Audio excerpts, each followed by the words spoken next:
Coming up on this episode of Nintendo Cartridge Society, Samus Returns, Metroid Returns, we all return for Samus Returns. It's dangerous to go alone, so the Nintendo Cartridge Society goes with you.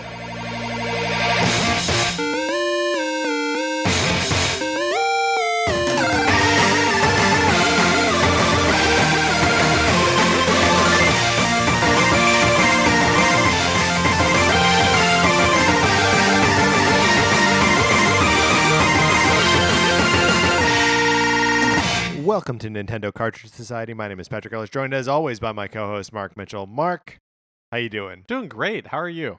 Doing that opening made me want ice cream. Yesterday I was coming home from I was out at shows in West Hollywood, and I came back and I was like, I want to go get a shake. And I voiced this to Sarah, and she said, I don't want to get a shake. And that was the end of that. I wasn't going to do it by myself, you know? Right. Having ice cream by yourself on a Sunday night, that's more sad than it is delicious, right? I feel like depending on the circumstances, what if you just got out of like a really bad relationship? Oh, yeah, well, sure. I mean, yeah, it's sad. It's necessary, but it's sad. I'm a generally happy person. Is that true? I just made that claim. I don't know if it's true. You saying it is like 3/4 of it. Yes. I'm not outwardly unhappy all the time. I should be allowed to eat ice cream. I don't know what I'm saying here. Mark, we've played Metroid Samus Returns, and that's what we're going to talk about today. Yeah. I'm really excited. This is going to serve as our review discussion. I don't think either of us have finished this game. That's right. So, you know, if you have not finished the game yet, don't be worried about us spoiling stuff. Also, and I say this probably about every game that we talk about, I don't know if this game can be spoiled. Yeah, I mean, I'm sure there's some endgame stuff that potentially could be considered spoilers, but you know, I am in the 4th area of the game. I don't know how far you have made it. I believe I am also in the 4th area. Yeah, so there's not really anything in these areas that are particularly, like really lend themselves to a spoiler warning. Right. So to the point that I said 4th area, but I'm also not totally sure. It might be the 5th area. It's the one that's just a single Metroid. Oh, okay. So you're further than I am. I believe that is the 5th area. Okay. Yeah, because the first area you only need to get 1 Metroid to advance, and then 4, and then 8, and then 10. And I thought for sure that I wasn't going to get through that 10th one, but I got a little bit of time before we started to record today, and like they all kind of came together. It's actually one of the things that I like about this game is the sense of momentum. When you are like chipping away at it and like picking up a little bit like here and there, it can be kind of hard to make progress. But when you like really commit some time to it, there's just this like avalanche of like you find new areas, you find new abilities, you get new powers, and it feels like it happens fast. Yeah, so when we were, if you listened to Tuesday's episode, the news episode, which you of course did. Right, the day it came out. The moment it was released. That's right, right at midnight. You heard us talk about playing the original Final Fantasy together last Saturday, and our original intention was I brought my 3DS over, Patrick had his 3DS. As we were playing Final Fantasy, we were taking turns controlling the characters, and the other person was kind of working their way through Metroid a little bit, and I found that a very difficult and almost like frustrating way to play Samus Returns. Yeah, absolutely. Like the even though the game it's obviously we're talking about a remake of a Game Boy Metroid game, right? And that's before like the advent of maps in these kinds of games, and the new version of this game does a lot to kind of fix that, but the worlds are so much bigger and so much more like folded back on themselves, and like there are elevators that kind of segment the world in interesting ways that like you need to just be paying attention to where you are and where you're going all the time. Yeah, so even though the game is kind of perfect for handhelds in the sense that each area has, a certain number of Metroids that you need to fight. And, after you encounter a Metroid, you could easily, close the clamshell and leave it and walk away. But so much of this game is about like recognizing where you are and where you have been and where you need to go. And yeah, there is a map that fills itself out as you explore each area, but I feel like the map is helpful but is not like a doesn't hold your hand in Yeah. any way. Like you can't really zoom in on the map all that well. Hmm. So it takes a while to learn like, well, what does this yellow blob mean versus like this yellow blob? Right. There are a couple yellow blobs that appear on the map. Sometimes it's a save state or save station. Sometimes it's the like little Aeon rechargey thing. Yeah. Yeah. And also, like when you're playing the game, even though you can drop markers on that map, there are so many times where I'd be like, oh, I can't get there yet. Or I haven't been to that area, but I want to remember where that is. There's And so many of those though. and so trying to jump back. Oh yeah, this is a game I will never even attempt to like 100%. It would drive me crazy. Yeah. But trying to jump between playing Samus Returns and doing something else and then returning to Samus is not ideal, or at least my brain was not enjoying that like juxtaposition. Right. Well, we were possibly attempting some like bizarre science experiment that no one should really do, which is play Samus Returns between like grinding in Final Fantasy. I don't recommend that for methods of playing either of these games. Right, but I think my more like general point is that even though this is kind of broken up into bite-sized pieces in theory and it is on a handheld, I still don't know that it's like a pick it up, play for a few minutes and drop it type of game. Yeah, I mean it's definitely a more like hardcore experience, right? That you need to commit, and I would even really say like each area deserves its own play session, right? So when you get to this wheel thing and it says like, I need 4 pieces of Metroid DNA or 8 pieces, that like that's it. Commit to getting those 4 or those 8 or those 10 pieces before you put the machine down. Or expect to come back to it and just like relearn Yeah, the space that yeah, you're in. exactly. So I guess how are you feeling about the game? Like we can get into the specific mechanics Hmm. and all of that, but it's been a long while since we've had a what I would consider a traditional 2D Metroid experience. And I'm wondering how you're feeling about this overall. I'm feeling great about it overall. I recently replayed, like within the last year, replayed Super Metroid on the Virtual Console on the 3DS, and Metroid Fusion on the Wii U Virtual Console.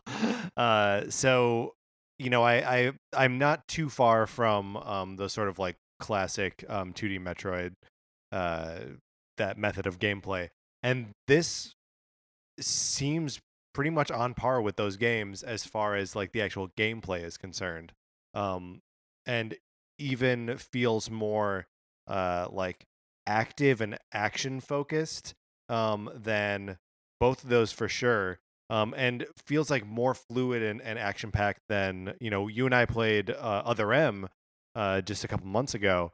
And one of the things that like that game does have going for it is like a sort of stylish approach to the action, and I think this bests it in that sort of stylish presentation, and the action feels better.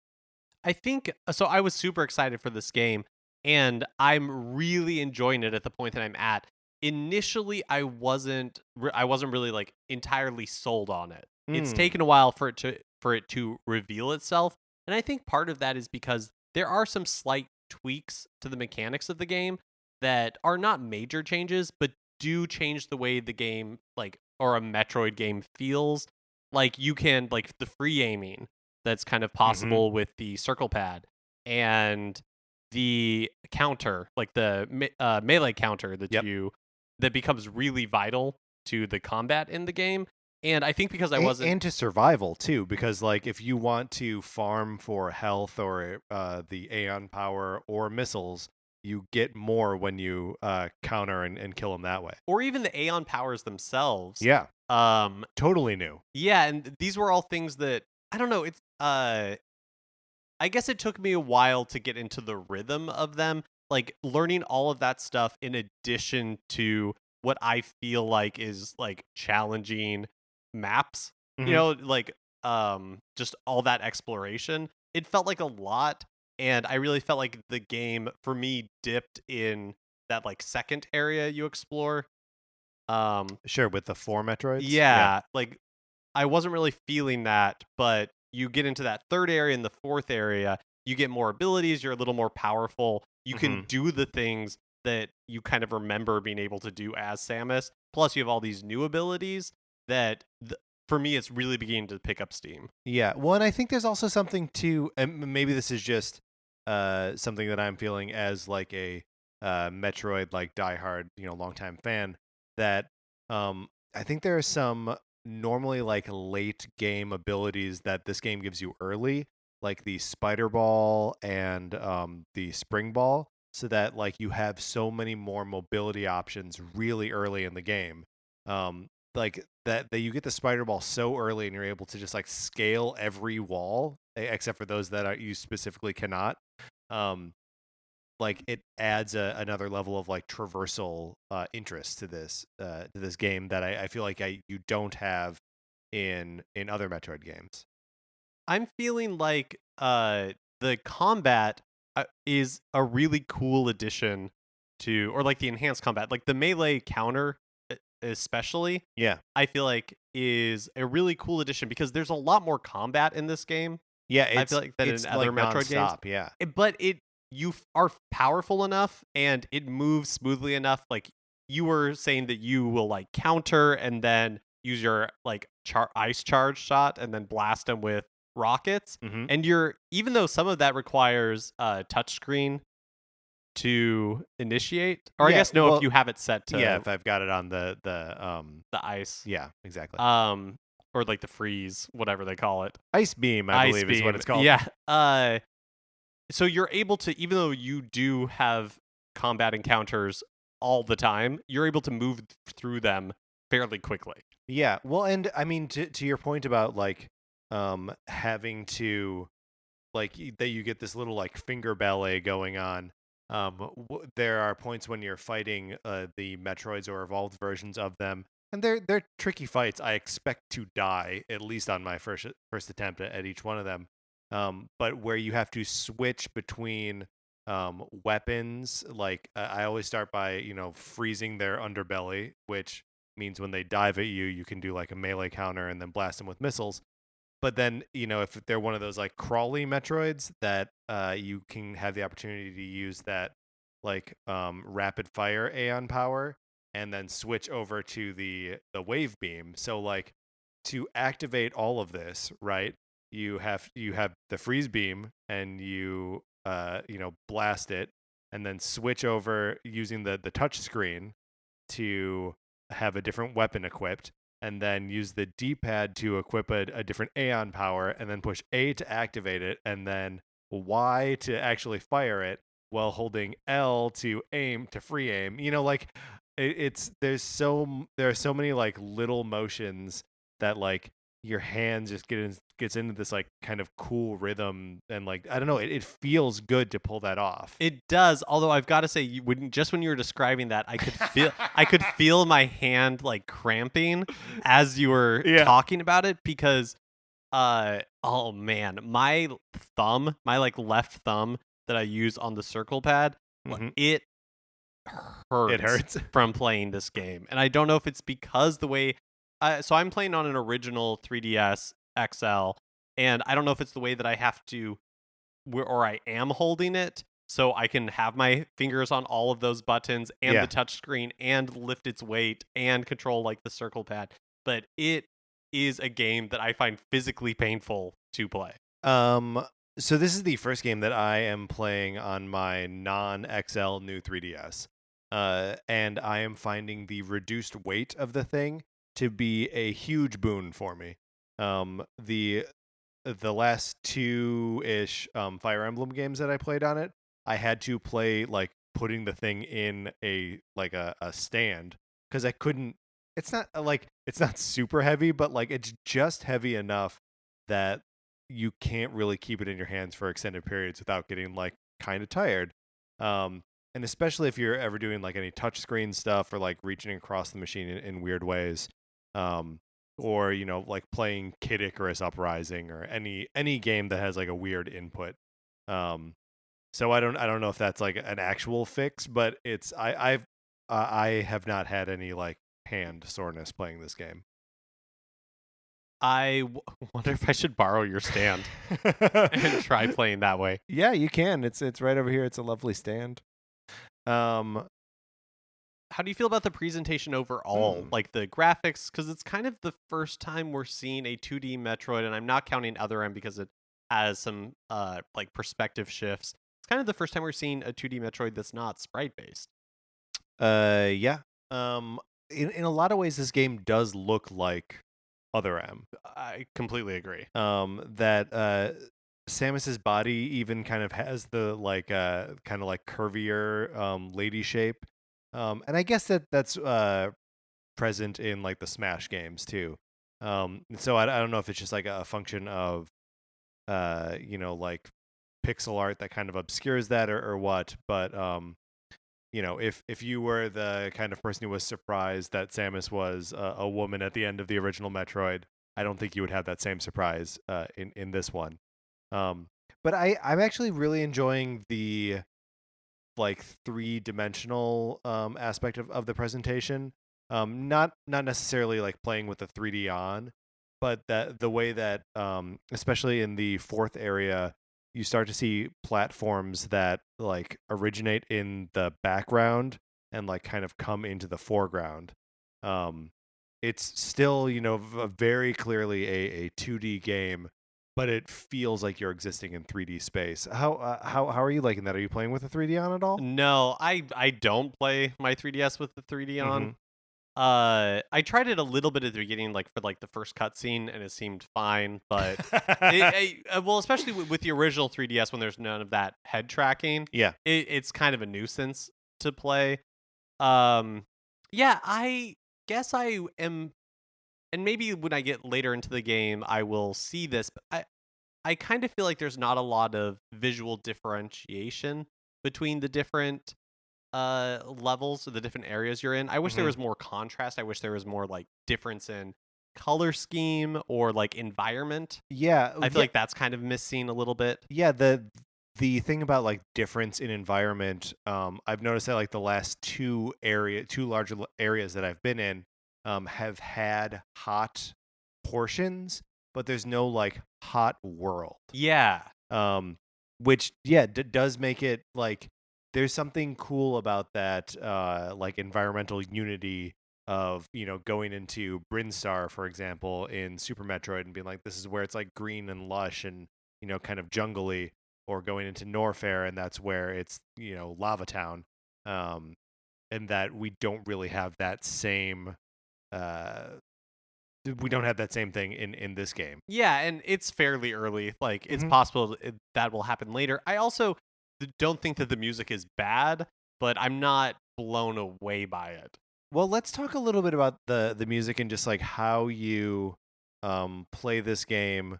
Are you playing it with headphones? Are I'm playing you it with headphones. okay? Yeah, And I have played a little bit without headphones. I am playing it with the sound on, which I don't do with every game. right. Um, and Every 3DS game, you or mean? game in general. Oh, okay. Uh, like sometimes if I'm playing a game that has like a repetitive soundtrack, I'll do what we did with Final Fantasy and turn that audio off and play music or something. Right. Have a And good conversation about, are there any records with no bad songs on them? exactly. If you have any records with no bad songs on them, you should email those suggestions to Nintendo Cartridge Society At gmail.com. We didn't come up with many. No. Weezer's first two records, "Help" by the Beatles. Yeah, which was fine. It's a soft, but no bad songs. No, there were some I would not Okay, necessarily all right. return to. But, so the music in this game is, or sorry, how are you listening to it? Are you listening to it are you experiencing it with headphones on or? So I have not put headphones on with this thing, partially just because the headphones I always have with me now are for my big dumb iPhone, so it's a different input. And so I can't just like switch it over to that.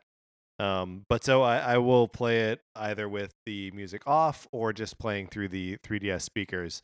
Um, but I'm not I'm also not like blown away by the music. It feels very much like they're just playing the Metroid greatest hits, you know? Yeah, I feel like a lesser cover version. Sure, yeah. And it's like I still get excited when like I go into like those hot areas and the Norfair like lava music starts up. Um that's still cool, but like I don't know, I feel like there's no like Metroid music that gets me like jazzed to fight like a little mini boss. Um, and those encounters happen frequently enough that like, and they vary them, a little bit, but there is a repetitive nature to them that it would be cool if there was a little bit more like exciting fanfare around that. Um, but it like you said, it's still like early in the game. There may be new themes or something introduced later on. I'm just not identifying them yet. So last week we did an entire episode about like the building blocks of Metroid. Like what are the aspects of a Metroid game that make it Hmm. like a franchise that we really enjoy? And I feel like for me Metroid Samus Returns is ticking all of those boxes. Right, especially those that you and I felt like the most strongly about, particularly the sense of isolation. Um, I mentioned when we started playing and we're just like initially trading texts or talking, I forget which, that it almost feels too isolating that especially in the early go of the game it feels like too big and like there are too many things to do without a lot of direction. um but that does sort of level out as you get more powerful and just have covered more ground. Yeah, and I feel like the game is like surprisingly well balanced for having such like an open map. The way the maps are designed is you aren't able to get to everything. Hmm. So even though it feels overwhelming, like there are lots of areas, it's a fairly linear path in those first couple of levels Hmm. of areas that you can actually go through. Yeah. So I find like the balance in that regard to be really well accomplished, and just that sense of exploration. And the unknown. I feel like this game captures in a way that I can't remember the last Metroid game that did so successfully. Yeah, well, and one of the things that like I notice isn't in this game, um, that it is very committed to this like alien idea, right? Not like Alien the film franchise, but just that you are on an alien planet and everything is hostile towards you. Um, in previous Metroid games, there are like the Chozo statues around and like hints of like a culture that was something that you're a part of, um or at least something that's not out to kill you. But in this game the only things you encounter appear to be trying to murder you. Yeah, I mean there is some Chozo Yeah, there is a little bit of that, but it. like relics, like the large statue that you put the DNA into to get into Hmm. the other levels, and then when you get the Aeon abilities, Yeah. you see those. But yeah, I mean for the most part, it feels like relics of an ancient civilization that are long since passed and aren't really there to help you so much as just like they're not like guiding your way. Yeah, I guess they're resources, but they're not explicitly resources for you, and every one of the is it every one of like the Aeon powers where like you roll into like this mouth, then it kind of like swallows you and like shoots you back out. Um it's all very like I don't know, like aggressive towards Samus. And even like collecting the DNA for those like giant disc things feels more it feels less like you unlocking a door and more like Samus making a sacrifice. Like it's an altar that she's sacrificing Metroids at to continue on her quest. That it is less like enabling you to go on the quest and more like demanding that you go on the quest. Um, yeah, no, it's a really cool game. And I'm enjoying it a lot. I did. So I ordered the 2 amiibo. They have not yet arrived. Oh, Thank you, bummer. Walmart.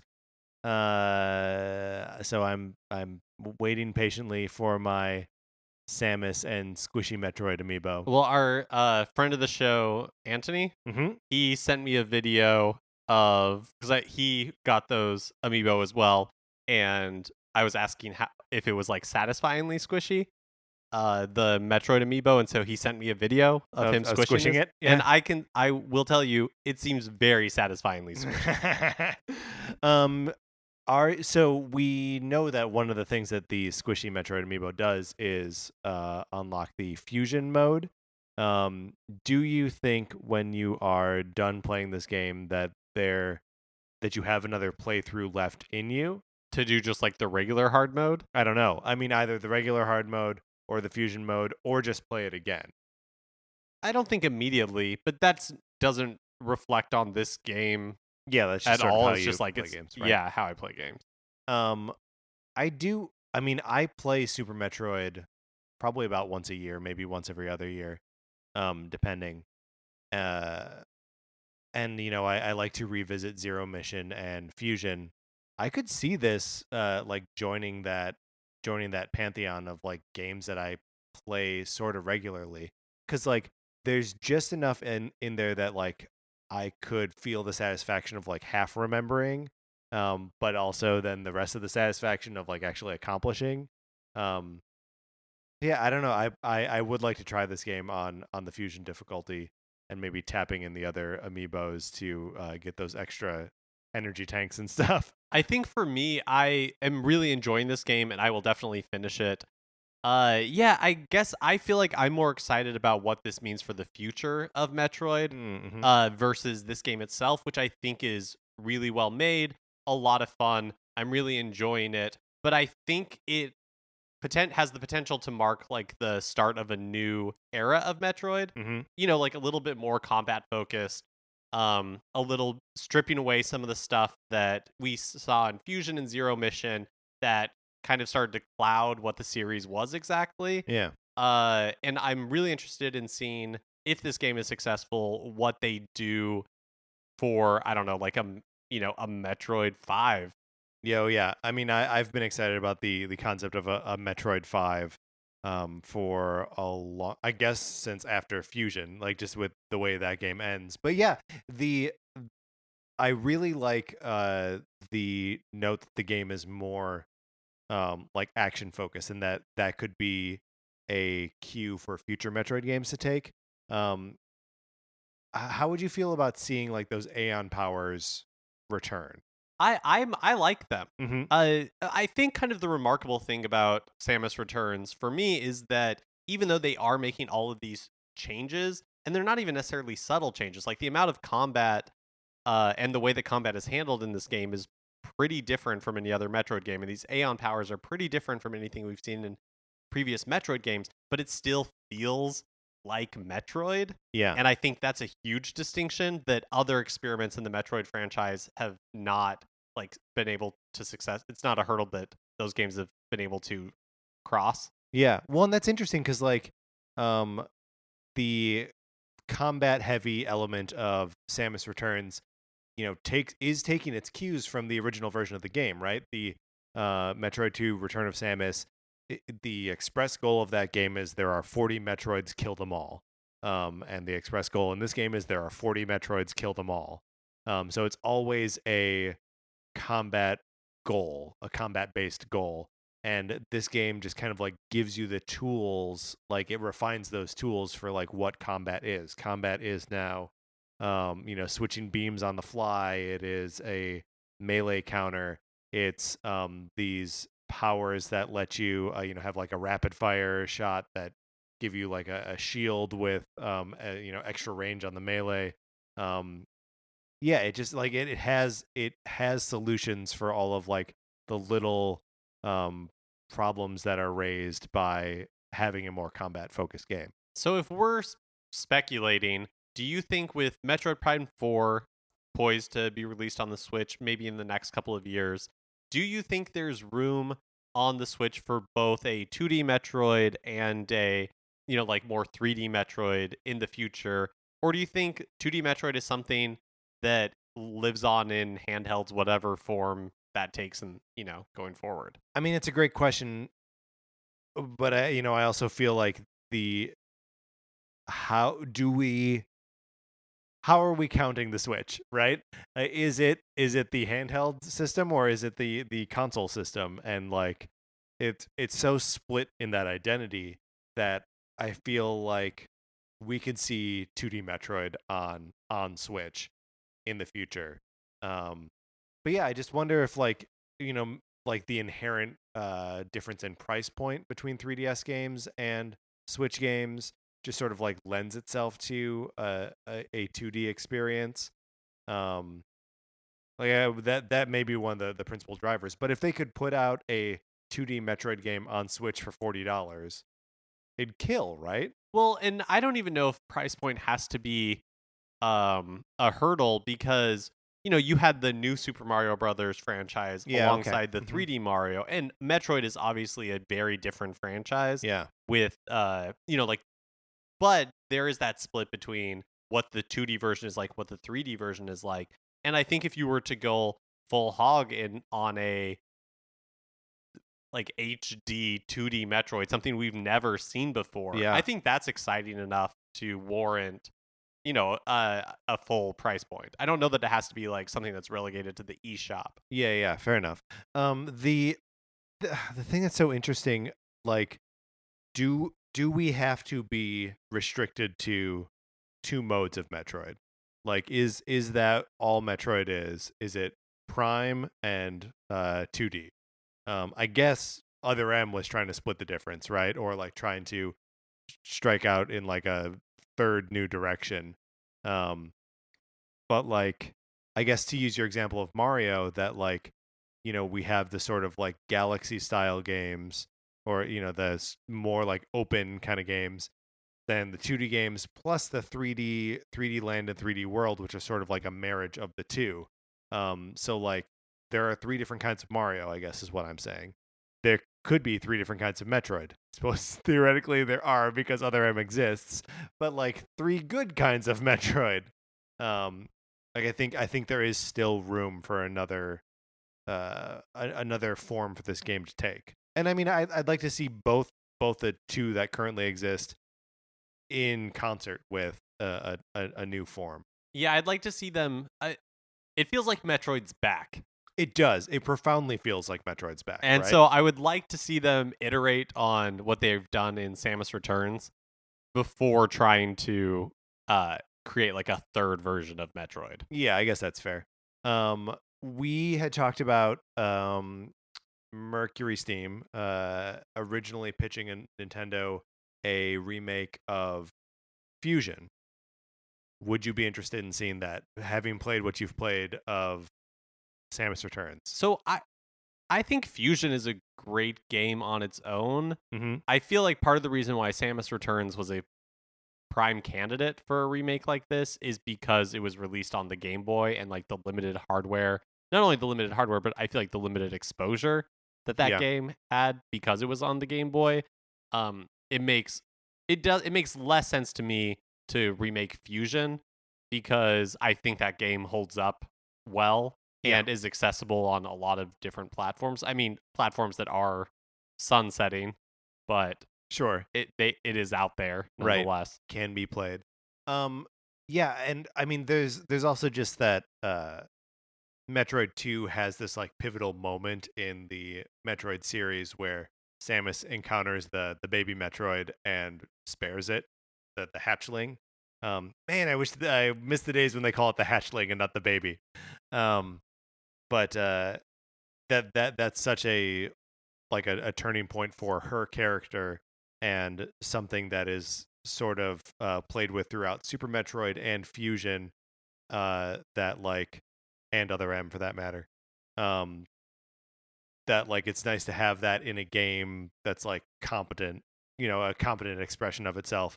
And yeah, there's no similar moment in Fusion that isn't articulated well already. I also think that one of the reasons this game is exciting is because like Samus Returns, Return of Samus, I guess, the Game Boy iteration. Yeah, Metroid 2. Yeah, is just not that is lacking in a lot of respects. Mm-hmm. Whereas like Fusion, I don't know that what is there in Fusion to improve upon other than the graphics. Well, I think, and even then, I don't even know that right, the 3D is better necessarily. Right, it's just different. I mean, I think if you were to make improvements um to Fusion, it would be uh just in like the layout of the levels. Those all of Fusion has a much more like course based approach to it, that like you can play that game pretty linearly and not like explore it deeper. Like it almost feels like a Mega Man X game in that regard.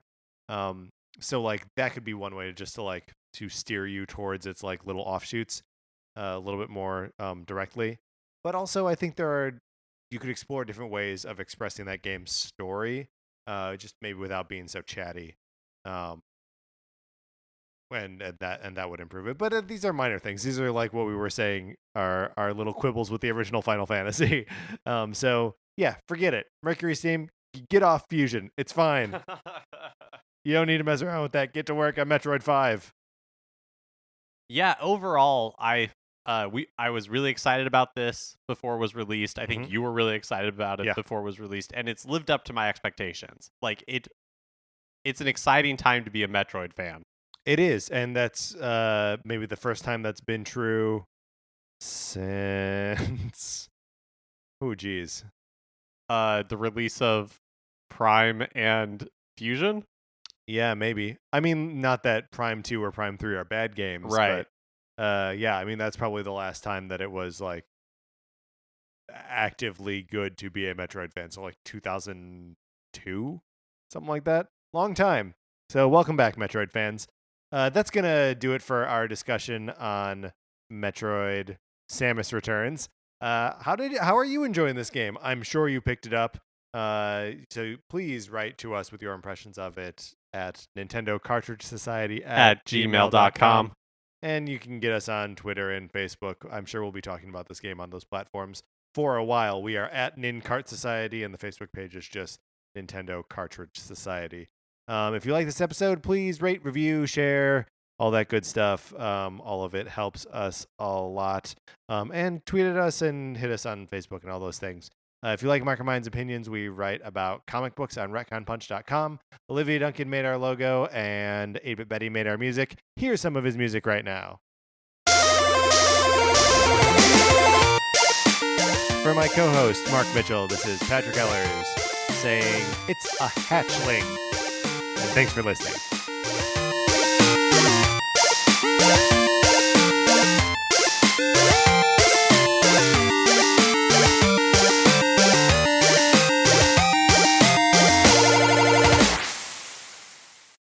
What's a Creative Podcast Network?